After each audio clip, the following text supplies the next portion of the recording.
Like a backstage pass to the world of fly fishing travel, this is Waypoints, the podcast of destination angling.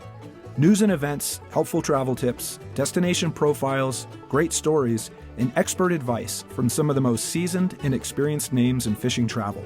Waypoints is brought to you by Yellow Dog Fly Fishing Adventures, the industry's #1 specialty travel company for the very best insider knowledge, logistical support, and trip preparation. Freshwater or saltwater, international or domestic, Yellow Dog has you covered for your next fishing adventure. And now, your Waypoints host, Yellow Dog founder and director, Jim Klug. Welcome to Waypoints, where we dive into the most exciting stories, profiles, travel advice, and location profiles in the fascinating world of destination angling.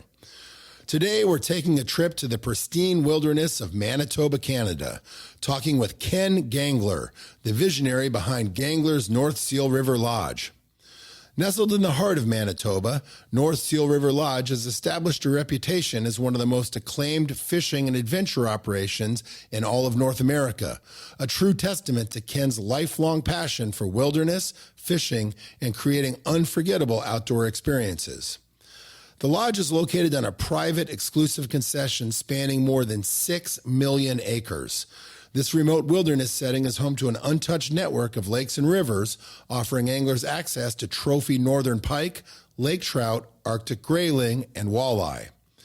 And from luxury accommodations and expert guided fishing to opportunities for wildlife observation and cultural experiences, Ken ensures that every guest visit is both memorable and immersive. Beyond his work at the lodge, Ken is a career advocate for conservation and a leader in the outfitting industry. His dedication to preserving the environment, promoting ethical angling, and supporting local communities has earned him widespread respect among peers and clients alike.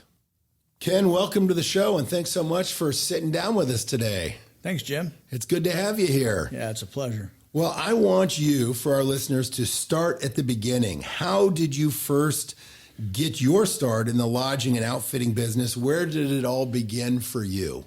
You know, it began with our family had a cabin in northern Wisconsin, and, you get a little taste of the North Woods. And my dad and I started, I was about 14, I think we did our first trip to Canada, Lake of the Woods, and we just fell in love with it. And then we did that a few times, and then he did some trips, I did some trips with my buddies as I was growing up, teenager years and all that. And then we kind of came back together and we started going further north, northern Manitoba and other areas. And, we just were always interested in the business. And one day we just said, let's do this. And that had taken about 2 years. We were chewing on it. But it kind of came on a trip and we just said, let's do it. We're all at crossroads in our careers and said, let's try it. How long ago was that, Ken? That would have been 1984. 84, you opened your first lodge. No, we opened the first lodge in 84, or 85. In 84, we went on a trip in May. The guy liked us. The guy wanted us to buy his lodge. But my dad had been a guest there before. And I took a leave of absence from work, and I went and worked for him for nothing for the summer, see if I really liked it. And, of course, I fell in love with it.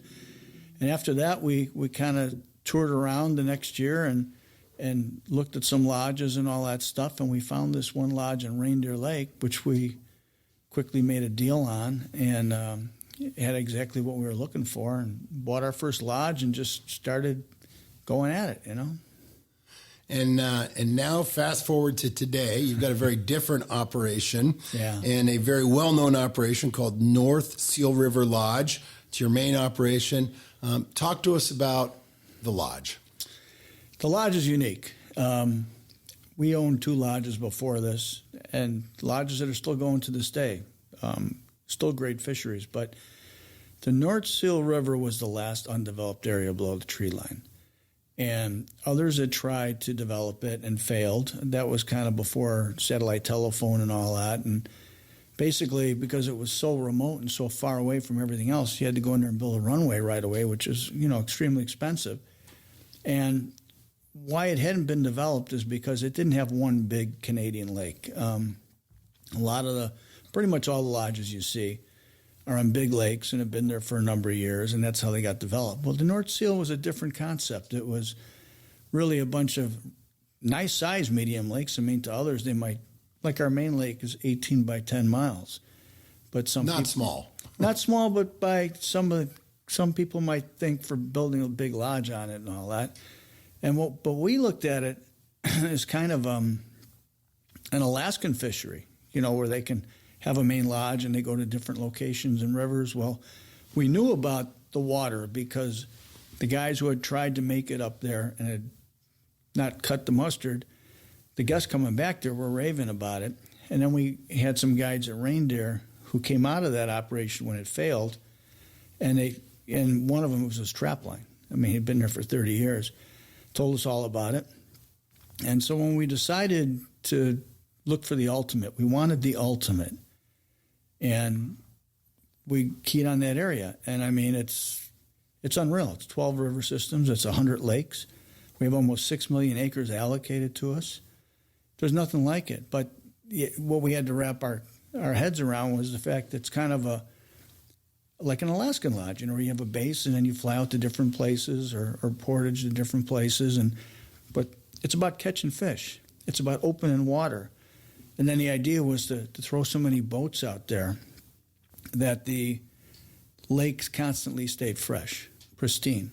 And when you say throwing boats out there, you mean like staging boats throughout the region. Yeah. So people could fly in or portage in, have a boat there, and then be able to access waters that didn't see very many anglers. I have boats on lakes that one lake hasn't been turned over in 8 years. But if someone says to me tomorrow, I want to go there, I'll throw a 20-horse Yamaha in the Beaver and throw them in there and take them to it. We had a lake like that we were resting for a couple of years, and we had a family in, and they wanted to go to this one lake, just do something different. They'd done some others. Went in there, and one day, 3 of them caught 300 walleye. Jeez. Nice walleye. But the idea was to keep it fresh, to always keep it fresh. So we have 125 boats spread across that area. Seriously, 125 boats. That is a massive footprint.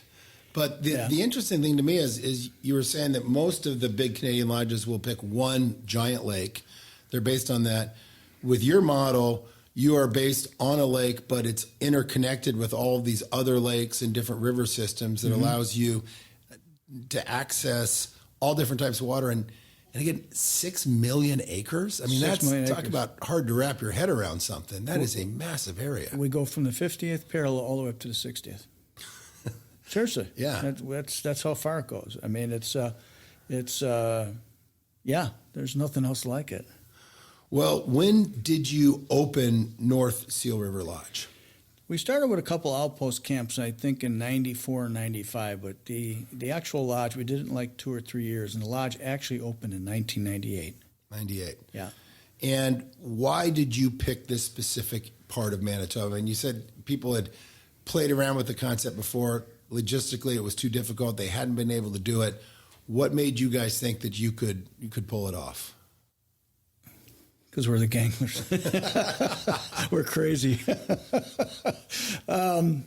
We had enough experience. And the reason we went there was because the fishery had the Canadian Grand Slam. It had all 4 species and great for all 4 species. I mean, there's a lakes, and we were on one of them where you have 4 species, but, the lake trout fishing might be a little weak, and the grayling's definitely weak. So you got 4, but you really don't have 4. The North Seal, you got top-notch fishing for all 4 species. I mean, even walleye, which is the furthest north, we are the furthest north walleye go in Manitoba. We catch 34-inch walleye. I mean, it's unheard of. They average 20 to 26 inches. Yeah. So, and I mean, not 1 or 2. I mean, lots. So, and grayling, the record grayling comes from the North Seal. Of course, pike are the biggest attraction. Yeah. But you got all 4. And variety is just... It's the best of northern Canadian fishing. It's the best. So for our listeners that are unfamiliar with the Canadian Grand Slam, you got northern pike, you got the walleye, you've got lake trout, big lake trout, big lakers, yeah, and you got Arctic grayling, yeah. And I think to your point, there's plenty of fisheries where those species may exist to some extent in those fisheries, but you're saying any one of those standing on their own with your area, it's just world class. Absolutely. And this is hard for me to understand too. it's all yours. Like, you guys don't really have any competition up there. There's no other lodges? Yeah, in Manitoba, one of the reasons we also moved up there is because Manitoba's fishery policies were exceptional. They started catch and release. They started barbless hooks. They had a concept, which we were in Saskatchewan. Saskatchewan does not have this concept. Manitoba will not allow a commercial fishery and a sport fishery to be on the same lake. It's got to be one or the other. And they have some big lakes that are dedicated to commercial fishing, but they realize that they can't coexist together. Saskatchewan, we were running into issues where they don't believe that. They'll put both on the same lake.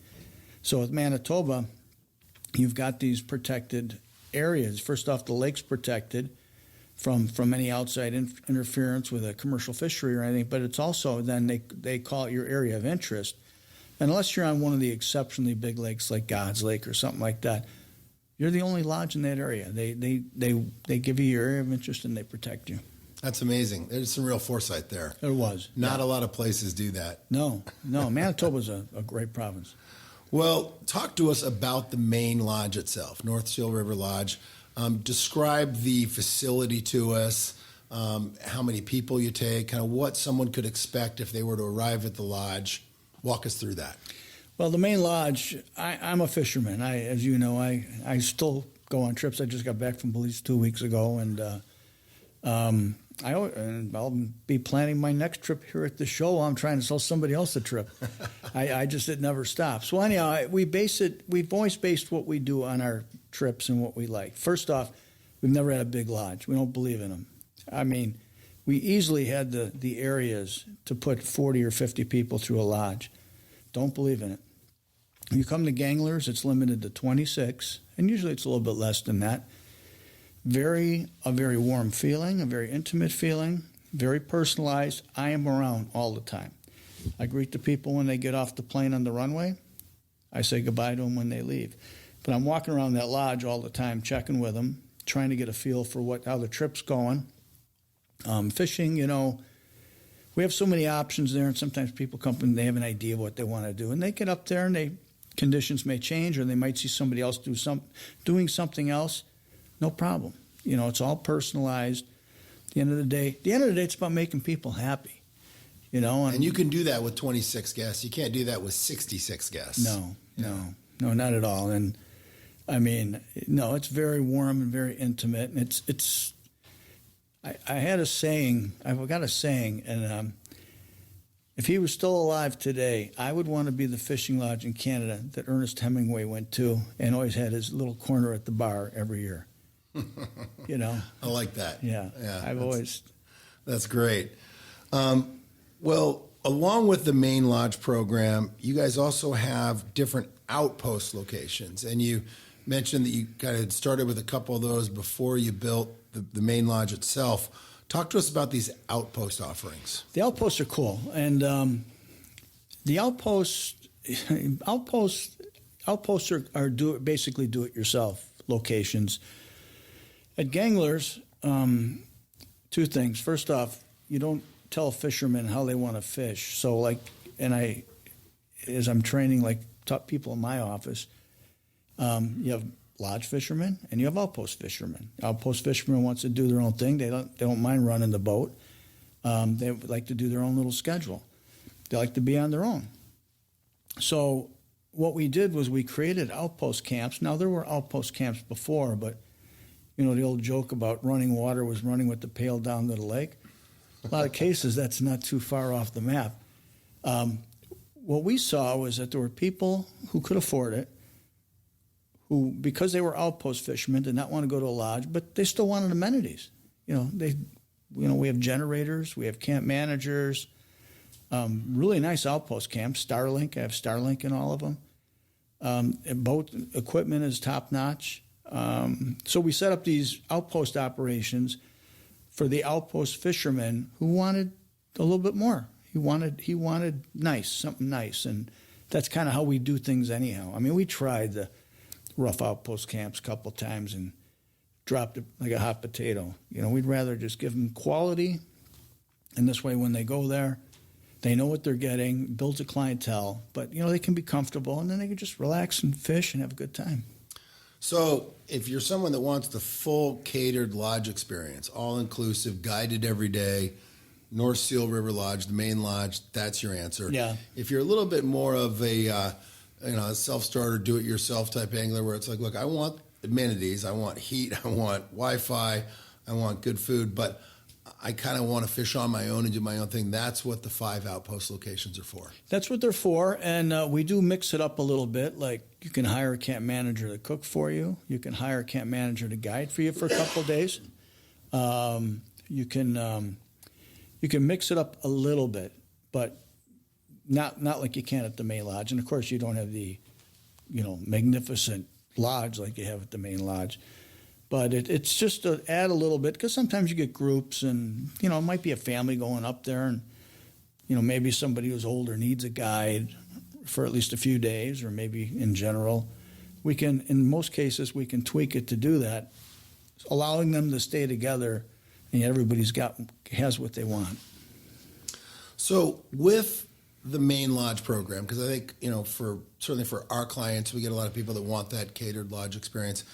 With the North Seal River Lodge program, are you guys mostly focused on fishing the lakes and the network of lakes that you have, or do you guys have river opportunities as well? We do have some river opportunities, which would be primarily for grayling. Of course, there's pike everywhere, usually big pike trying to eat grayling. Lake trout, depending on the water temperature, will hang around the river areas. We've got miles. I have miles and miles and miles of river that we just have not accessed yet.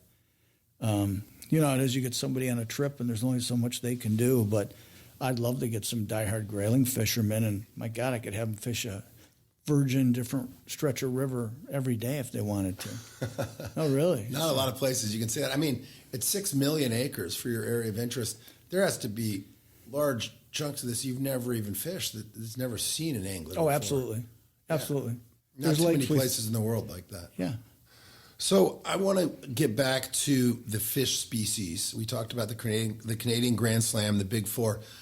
If someone wants to go and just kind of get a taste of Manitoba, they're coming up, let's say, for a week, what would be your recommendations for what they should do? Is it more about the diversity of species, diversity of waters? Kind of what would you say is the ideal first trip to a Gangler's Lodge and to North Seal River Lodge? Well, we do primarily 4, 5, and 7 day trips, so that'll change a little bit depending on your duration. But when you come up there, to me, the biggest mistake some people make is, we have flyouts, they're extra cost, but that's why Lodge is there to access this area. Now, some people don't take them. Some people take them every day. If I'm going to come up there, it's like going to New York City. You're not going to see the Empire State Building or Statue of Liberty. It's go up there and at least budget a little bit to get this experience. And then what we'll do is when you get up there, we will see what's going on with the lakes, what's hot, what's not, and then kind of steer you to which ones are on. Because, they're not all on at the same time. And when you're going after species, pike's the money fish. That's the one everybody wants to start off with. It's our most popular. So we're going to get people up there and we're going to target, great pike fishing. But generally what I'll do then is it'll be like, do you want pike walleye? Do you want pike lake trout? And of course, what's going on at the time of the year. And that's how we're going to direct you in whichever you want to do. But if you want to come up and try it all, and we get a lot of people do that. They want to say they caught the Grand Slam on their trip. So we do that too, A lot of fun. Just so many things you can do up there. Well, let's talk more about the flyouts. As you said, it's an add-on when people go. They go, let's say they're going to spend a week at the lodge. When you get there, you guys have 3 airplanes, correct? Yes. And so they can add on a day or 2 of fishing, or they can fly out every day if they want. There's home water fishing or the float planes, and that can take you all over your area. Yeah. The flyout lakes we have, I think the smallest ones we got are maybe 4 or 5 miles long. We got some of them that are 18 miles long. These are lakes that have 2 boats on them. They get fished 6 to 10 days, a season. Some of them don't get fished at all, and then we'll open them up the next year. And it just kind of works its way out. But that was the idea of having so much. But the size of the water, if you saw the size of the water of these lakes. I remember one time I had an outfitter from further south come up, and he was doing some flying for me, and he went nuts.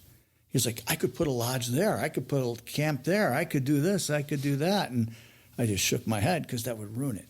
Yeah. You know, the idea was to minimize the pressure. So, you know, here we are 20-something years later. It's still great. It's still great because it's worked. The concept has worked. But if you saw the size of these fly-out lakes and everything, it's mind-blowing. Yeah, but when you have 6 million acres, I mean, float planes are almost mandatory if you want to access some of these far reaches. Yeah. You got to have them. And, you know, I've talked to a lot of lodge owner friends in places like Alaska, and they're like, look, we don't own these airplanes because it's fun to own airplanes. Oh, no. Although it is, you know, it can be fun to fly them, but, you know, they're a lot of work, and maintaining the safety and all that of these planes is a big deal, and it's a big expense, but you do it because it provides your clients with access to waters that, you know, otherwise they would never in a million years find their way to. I'm no different than my fishermen. I'm always wondering, you fly over like, what's in there? You know, I'll bet you there's something in that bay, you know. You get just as excited about it. You know, and the key is to just help them, whatever they want to do, help them live their adventure. Make it happen. Yeah. I love it. Well, talk to us a little bit about the techniques for targeting these different species on the fly, Ken. And I think we have a lot of listeners that, you know, are probably pretty hardcore trout fishermen. They've probably made their, you know, saltwater pilgrimages and gone down and chased bonefish or hit the Caribbean or maybe gone to South America. We have a lot of anglers that have not fished in your part of Canada before and definitely are not familiar with, you know, pike and the walleye, the lake trout. Talk to us a little bit about techniques for fly anglers and what they can expect when they go up to chase these species. Okay. The first thing I want to say about pike is you know, people with pike, everyone says, oh, yeah, I've caught northern pike. And, you know, that's somewhere around wherever, local, whatever, where they've caught one or two. These waters are the prime habitat for northern pike. It's unlike anything you've seen anywhere else in North America. You know, and that's true for Saskatchewan and Manitoba, certain waters in Northwest Territories. And these just are the prime habitats for northern pike.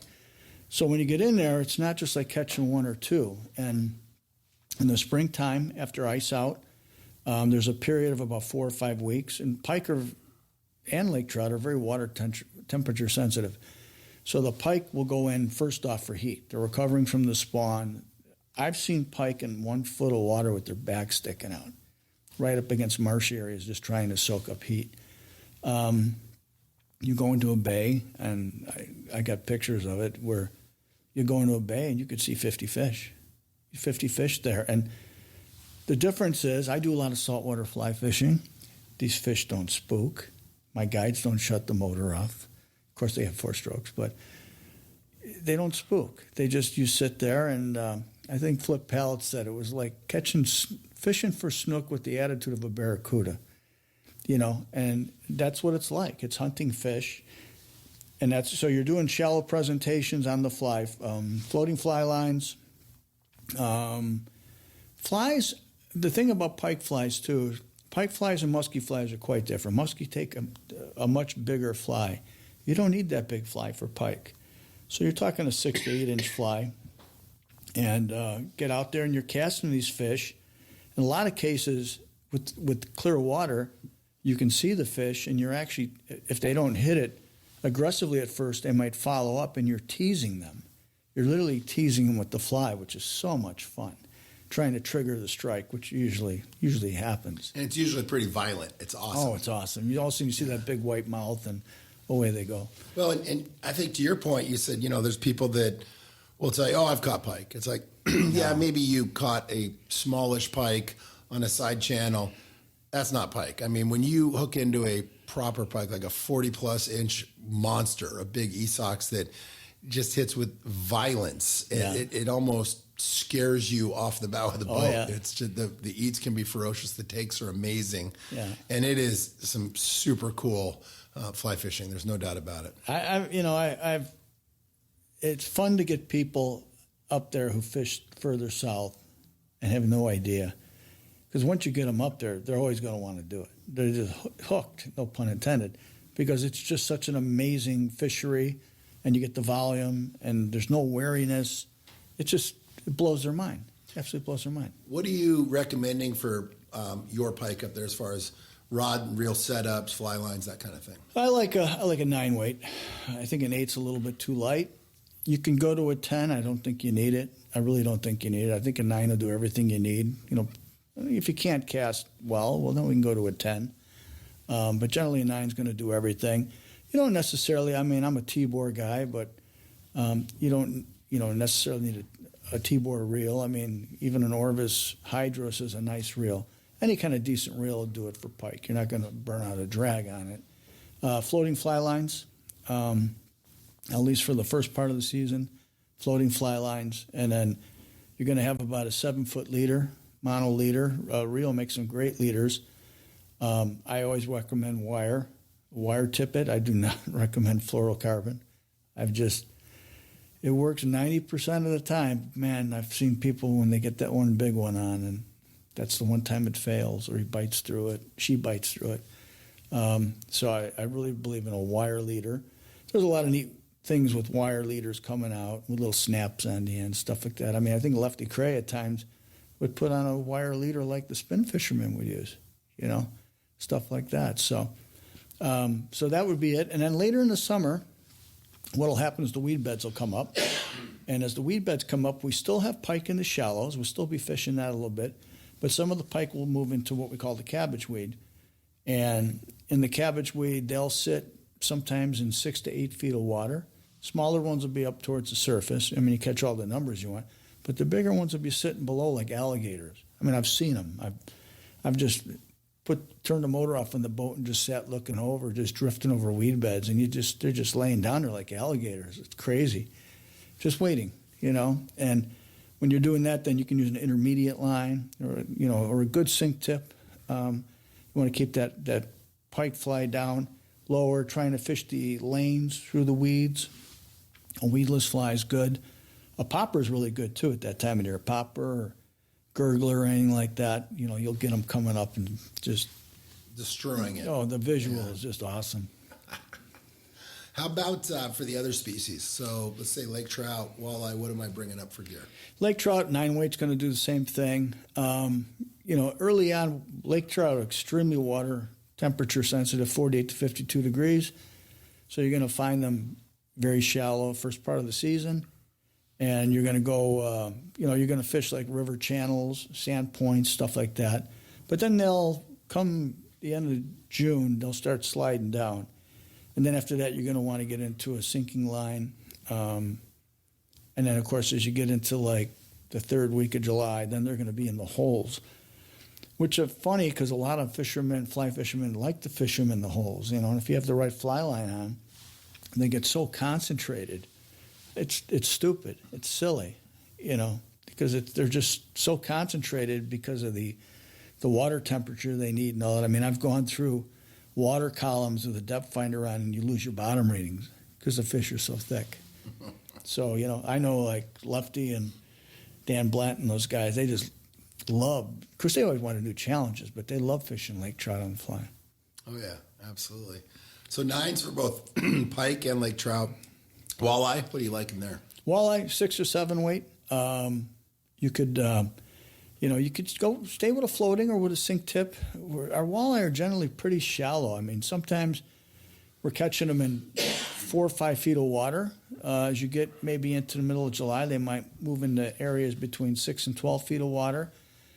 I've done it with a floating fly line and just do a countdown with a little bunny tail or with a Clouser minnow, of course.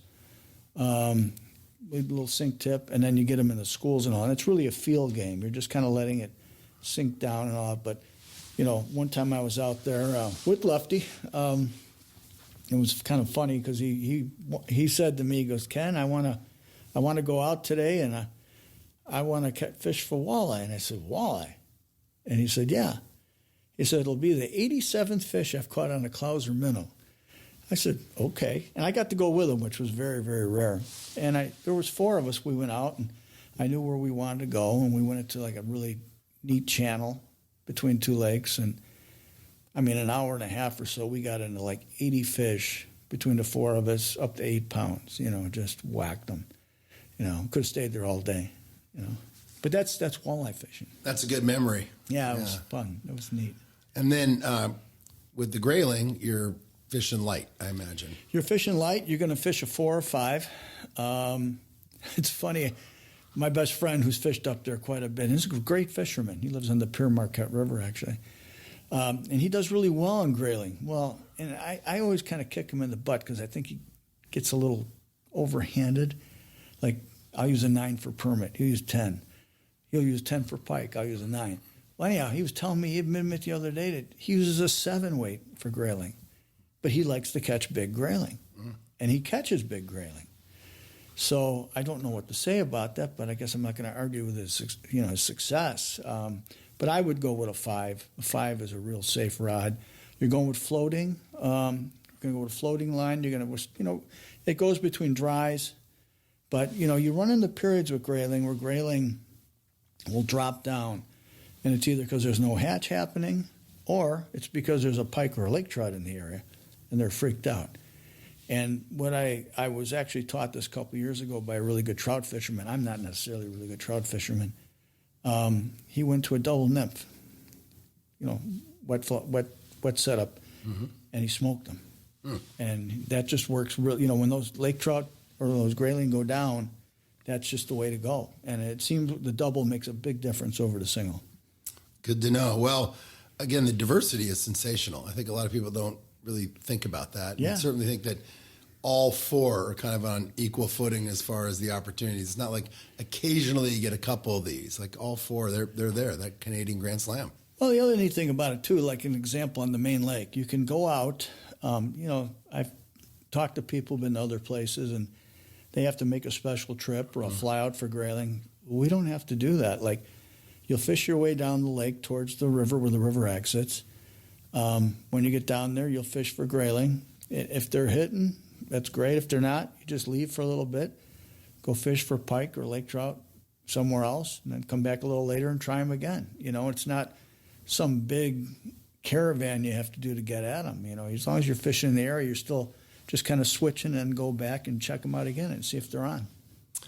Well, Ken, how about your guide team? I believe that all of your guides are local guides from the Indigenous surrounding guides, area. Yeah, and as well as the native communities. Tell us a little bit about your guides. Oh, my guides are from the local area. They're from in that area. You have the town of Brochet, which is on north end of Reindeer Lake. Lynn Lake, which is a local mining town where a lot of the Cree are at. And then you have Lac Brochet, which is just north of Brochet, up the Cochrane River, and that would be a Dene community. So I have a mix of guides from both. Local, these are the guys who live in the area, who hunt in the area. Some of these guys have been with me almost 30 years. I think we're getting on to the 3rd generation now. And they're great, and it's kind of a thing where they're not, I'm teaching them more and more.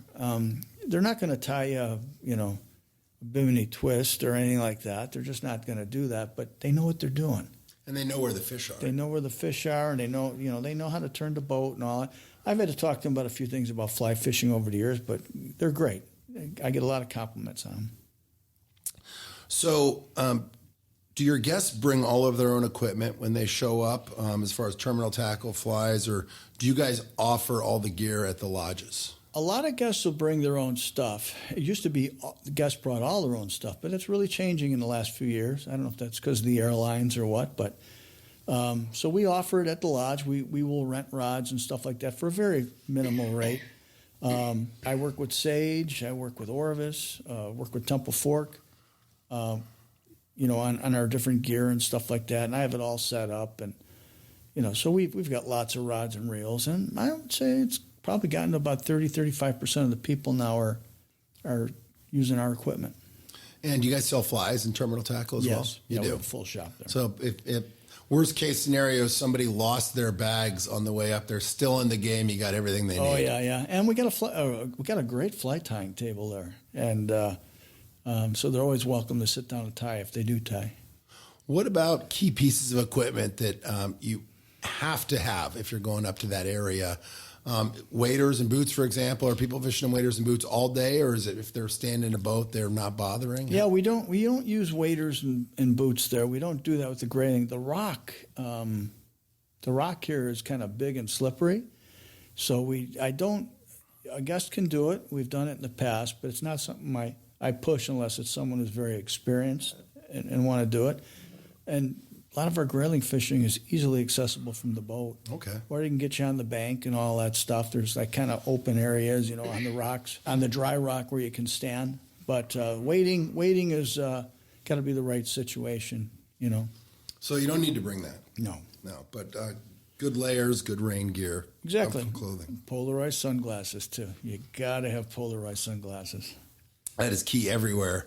We always tell people, don't just bring one pair, bring two in case you lose one or break it, or you want some different lens colors for overcast days. Sure. That is always key. And so surprisingly, like sunscreen. Yeah. I mean, sun up by us is pretty intense, and a lot of guys don't think they need it in Canada, but you need sunscreen. What about bug spray? Our bugs, honestly, really aren't bad. We'll get some mosquitoes. End of June into the middle of July. They can be a little bit of an issue, but not bad. Black flies, pretty much just down by the rivers, unless you're really down by the river, kind of against the bank or something like that. We might have a little period here or there, like a day or so, where maybe the wind dies and something gets bad, but I'm up there all year. I don't wear bug repellent, and I don't wear a head net.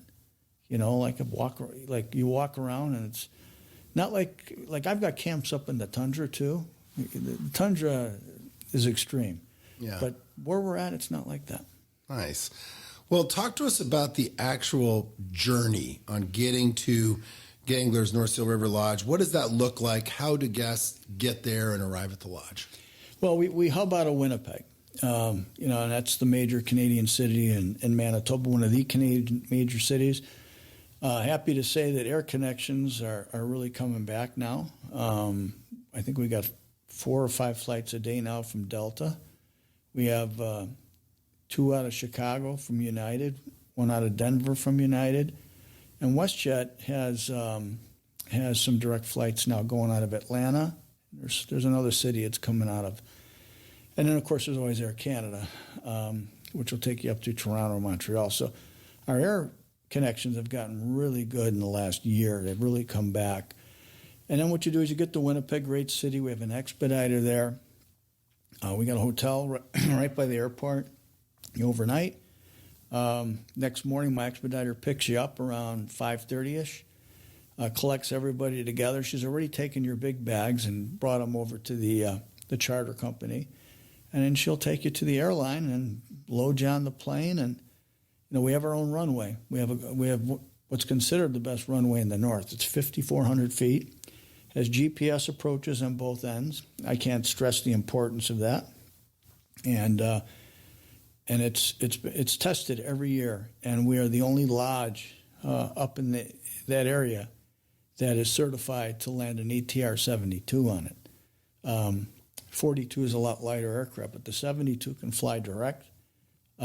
Just a great aircraft and very comfortable, extremely comfortable. So getting up there is like you leave Winnipeg and we're 640 air miles north, in 2 hours and 15 minutes you're landing on the runway. It's pretty amazing. How long do people typically stay? I know you said you could do 3-day trips, 5-day trips. What's kind of the choice amount of time to spend if you're going up and looking for all these different species? It's really split equally between the 4, 5, and 7 days for what we sell. We also have a couple of 3. To me, I mean, I like the 5 and the 7 myself because there's so much to do up there. There really is. 4-day trip's a tight trip. We sell lots of them. People, love them, but I prefer the 5 and the 7. Yeah, time's always an issue for people, so that's understandable. But as with any fishing trip, especially when it comes to weather, you book a 3-day trip, well, it might be rough. I just did a 6-day trip to Belize. I had one good day. Yeah. First week of January. I've been to the place several times before, but we literally had one nice day. Yeah. If we'd been there for 4 days, That's weather. Yeah, it's weather. That's weather, exactly. How about your operational season? And obviously you're going to have, you talked about early season for pike. You talked about kind of midsummer, some of the opportunities there. But what is your season of operation for the lodge?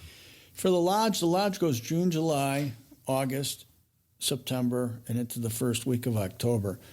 Our prime fishing would be, and I would say like your textbook fishing would be June, July, and August. Then we do get people in September, and one of the attractions for September is the lake trout spawning, which is usually around the second week of September. A little hard to buttonhole, but second, third week of September is when they're spawning, and if you can catch it right, that's pretty amazing fishing. But that's those are our main seasons, and it's kind of nice because our August and we do different things up there, and our August and September tie in with. We've got an incredibly unique area. I didn't talk about this, but geographically it's very unique. It's become a major eco destination. There's also a movement to preserve it. And so we actually run eco tours now. And the eco tours came about as a hybrid trip. We had a lot of couples and families that wanted to come up and do quality trips, but maybe the wife didn't fish that much, didn't want to go out that much. And so we created this trip where everybody could do different things.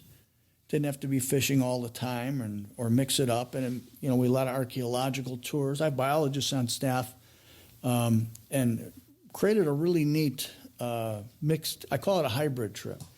And you can fish as much as you want or as little as you want. But that's become very, very popular. Well, you also have these side experiences. And I want to ask you about this because you've got some trips to Churchill, correct, mm-hmm. that involve polar bears and some other amazing things, and you can pair this with the fishing trip. These are side experiences. Talk to us a little bit about that. In July and August, in the port of Churchill, Manitoba, now most people have seen it on TV for the wintertime polar bears. And the word's out there now because there's tens of thousands of people from Europe who come over for this, but in July and August, the beluga whales migrate into the harbor. 60,000 beluga whales. It's amazing. I mean, I sent one group over this year, and I asked the pilot about it when he came back. How was it? How'd it look? He goes, all we saw was white, belugas. And these belugas, they swim right up to you. Like you can get on a paddle board. They come right up to you. I guess they've sent me lots of film. It's amazing. And then when you're doing that, you'll also see polar bears because the polar bears are. At that time, they were roaming the lake or the shore, the seashore, hunting beluga whales. So it's really an amazing trip. I mean, it's a trip that, like I said, tens of thousands of people go up there to do. So we're only 200 miles away from there.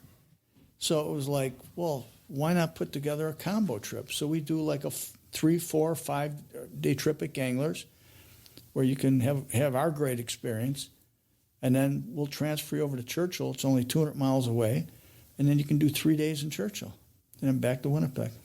That's amazing. It is. And I'm sure more and more people are taking advantage of that these days. Yeah, we had about 40 or 50 of them last year, people who did it, yeah.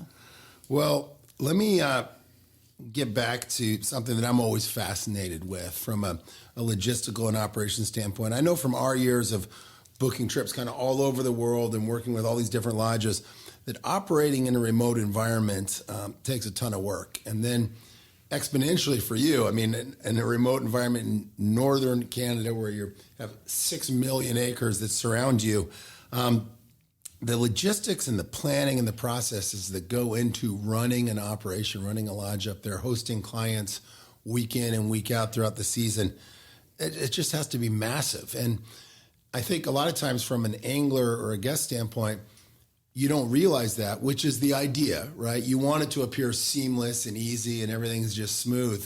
But the amount of work that goes into running an operation like this is mind-boggling. It is. Gangler's is logistically one of the hardest operations in all of Canada. I mean, considering the amount of people we put through, the different locations we have, yeah, I mean, it's mind-boggling. I can spend a weekend flying in 100,000 pounds of supplies and fuel, and always got to stay a step or two ahead of things. And then, of course, it's the north, so there's always weather and stuff like that. It is. I love logistics. I absolutely love logistics. You have to be in your business. Yeah. No, I love logistics. It was funny when I first started out. I think my first couple days, and I had this experienced older Indian guide, head guide. He getting new to me, but I was new anyhow. And I walked around with a clipboard for 2 days, and he just kind of looked at me. And after 2 days, I just threw it on the desk, and I never touched it again, because it's like you have to have 5 different plans, and you just kind of shift from A to B to C to D, depending on what Mother Nature's given you. I can imagine. Well, you have seen a lot over the years in the lodge business, not just with the new main lodge, but from the very beginning. How about some milestones or key moments that stand out in your personal journey in all this? Well, one thing I'm proud of, like I said, on my fishing trips in the 80s, late 80s, I went to Lake Gurry when the peacock thing first happened. Now, back then in Canada, a boat was a 16-foot long with a 15-horse motor on it. And, if they were going big time, they were a 25-horse. Well, I went there, and you had fiberglass boats with casting platforms and this and that. And I came back from that trip, and I looked at my dad, and I said, why can't we have this? So we sat down with a great company, a Canadian company, Alumarine Boats, and designed the first what's called a Pro Guide Deluxe. And that boat to this day is the staple of the Canadian lodge industry. Because once Ganglers did it, of course, everybody had to do it.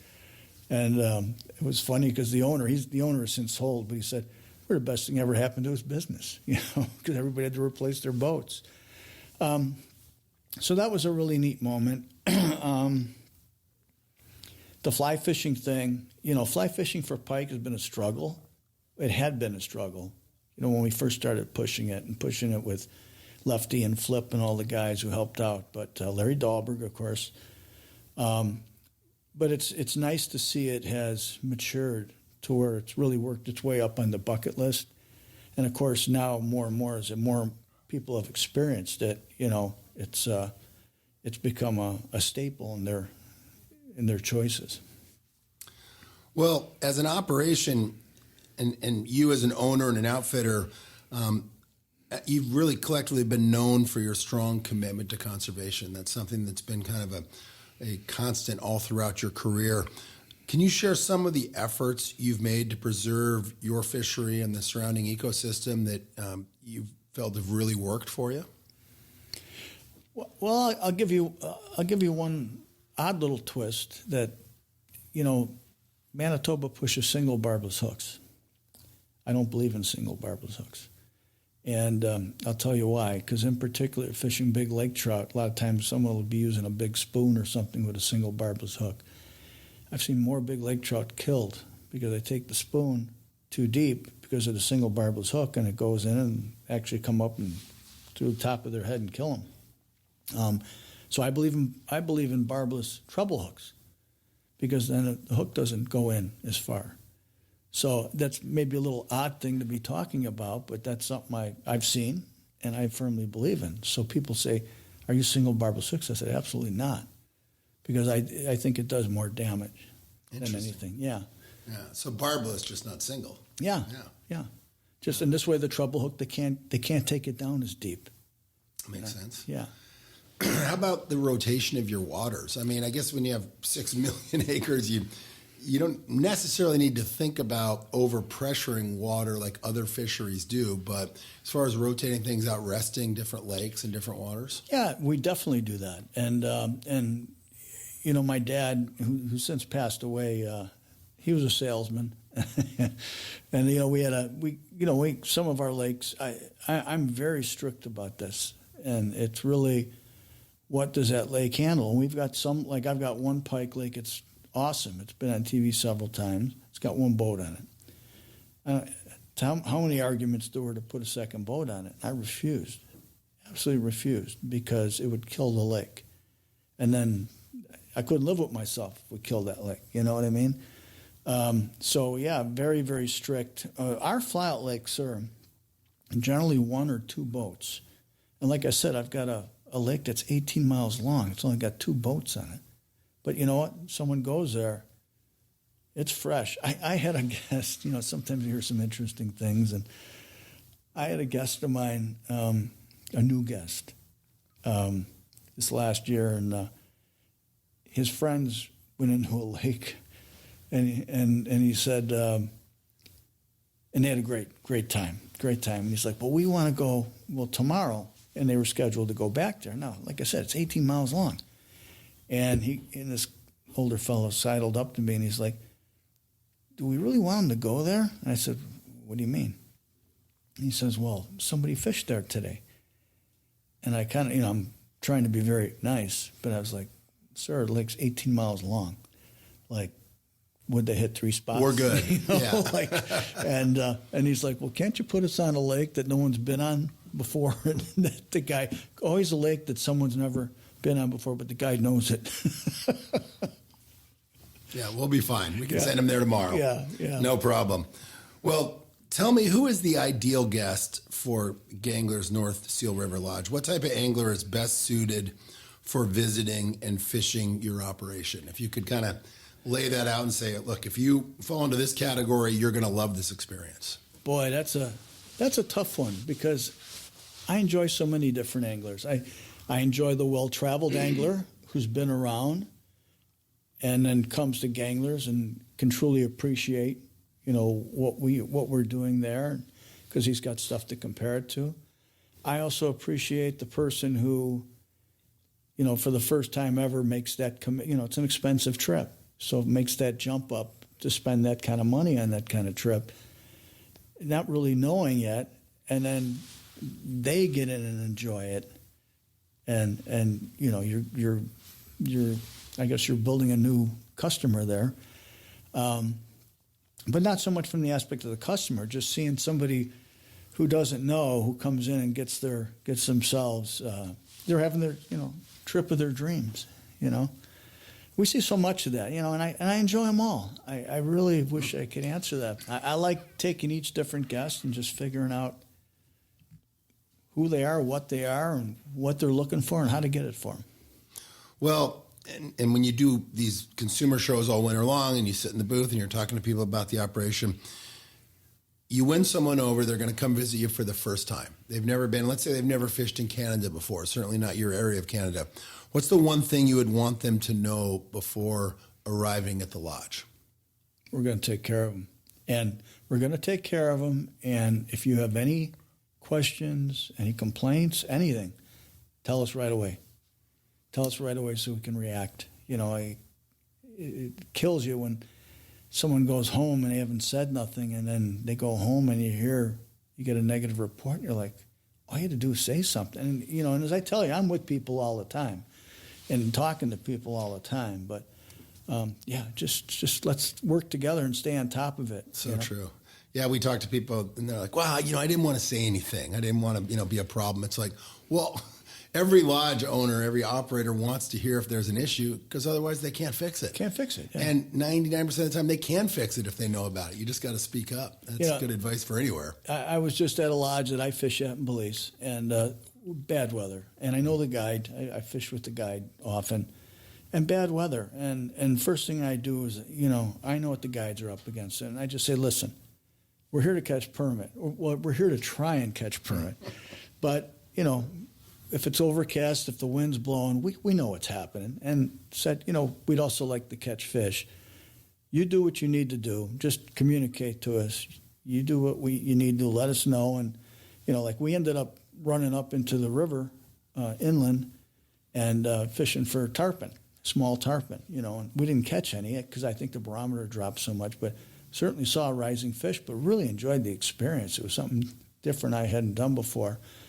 So, you let the guide, first off, let the guide know. And if I guess give a word of advice to someone coming up is, the guides do feel pressure. I mean, they want to deliver for you. They want to perform. Yeah. Oh.